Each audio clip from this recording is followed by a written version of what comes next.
Good morning, junior hockey fans. This is Stephen Heisler with HeisHockey.com, the Victorious Hockey Company, and the Junior Hockey Discussion Group on Facebook. You are watching the Junior Hockey Morning Show. We are on the World Sports Broadcasting Network, WSBN.TV, Facebook, Twitter, YouTube, more. Hopefully in your living room, in your car, you're listening this morning with your ears plugged up. Today is Wednesday, March 29th, 2093. Got my fresh haircut from Joanna last night. Went pretty well. She tried talking me into a facial.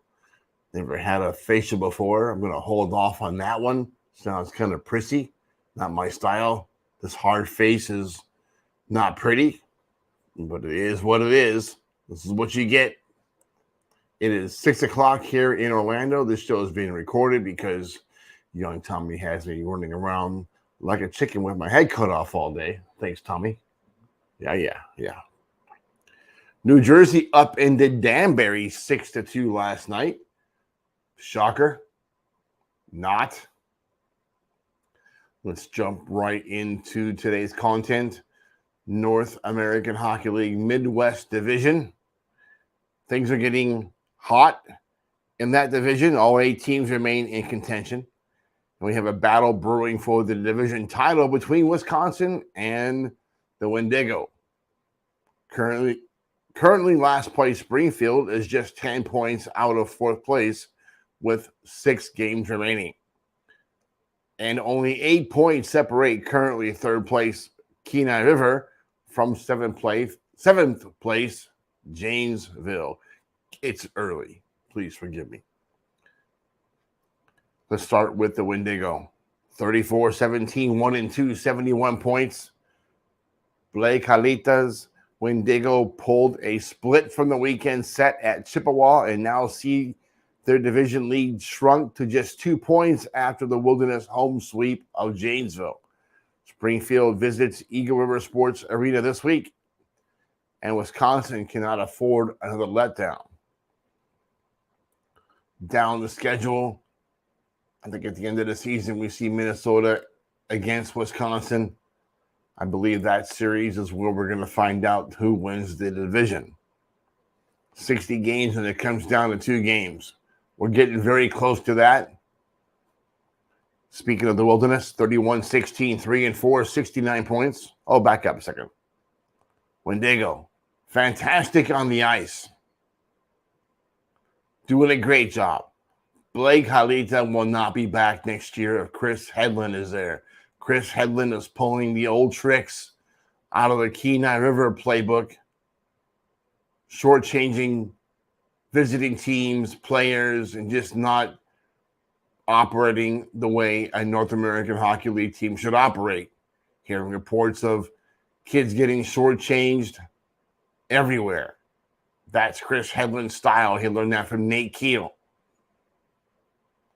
One of those 2 guys won't be there next year, Halita or Hedlund. I don't see them both being there next season whatsoever. Halita is a great coach. Will probably end up back in the USHL as their head coach. I think we can say the same thing about Brett Skinner with the Wilderness. They moved a point closer to the division-leading Wendigo with the home sweep of Janesville. The bus rolls to Janesville this week, and the pressure is on to keep winning. I don't know how Skinner gets along with Boyce. I heard it's not pretty. Boyce hates coaches not named Dave Boyce. Skinner will be done. He'll find a better job. Wow, that line is long and distinguished, isn't it? The coaches that have come through the Minnesota Wilderness and gone on to better things. Dave Boyce, common denominator, chases them all away. Kenai River Brown Bears, 29-22, 2-1, 61 points. Taylor Shaw's Brown Bears have beaten the Ice Dogs in 4 straight games. Something I don't ever remember happening in the last 25 years of junior hockey in Alaska. Can they make it 6 in a row this weekend when they visit Fairbanks? That depends on who's on the Ice Dogs bench, and we'll get to that in a moment. Chippewa Steel 28-21, 1-3, 60 points. Casey Young and the Steel slayed the Dragon with a 3-point home split with division-leading Wisconsin. The result puts a target square on the Steel's back before venturing to Anchorage this weekend.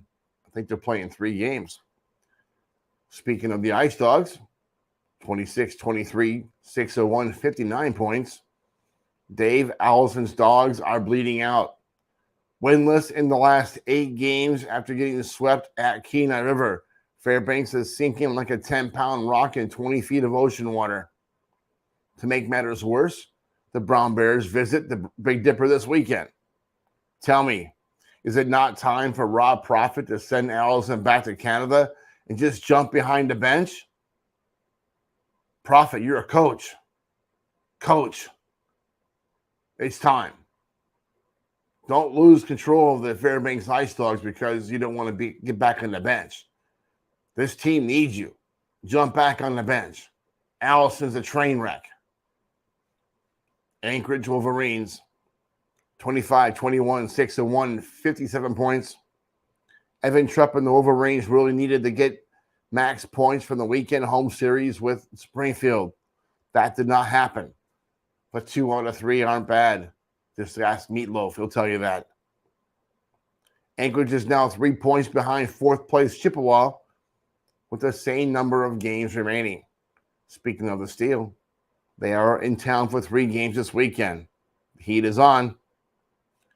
Janesville Jets, 22-25, 5-4, 53 points.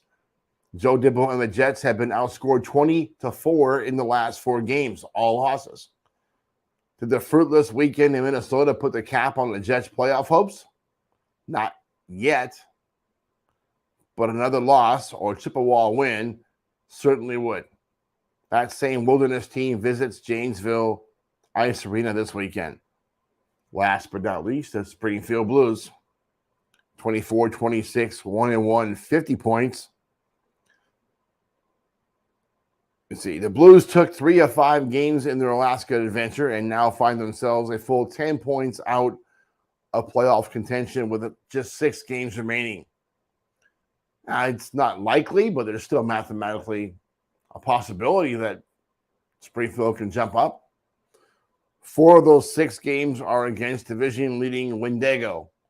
Yeah, it makes it a little harder. That starts this weekend when the Blues roll north to the land of cheese, beer, and Culver's to face Wisconsin. Look, we're 8 games out from the end of the season, and every team in this division is still mathematically in it. That's impressive. Only the Wendigo have secured their playoff guarantee to be there, and that's impressive. Every single team in the division is still in the hunt. Gotta love that. All right, folks, fast show today. Put your comments in the peanut gallery. I shouldn't call it that, should I? It's not nice. Not nice. But pretty upset with my kid this morning. I'm going to run out of the house, run across town to Executive Airport, and drive a bunch of people around all day in a van. This is what I do to pay for my hockey habit. So until tomorrow, enjoy your coffee and have a great day in hockey.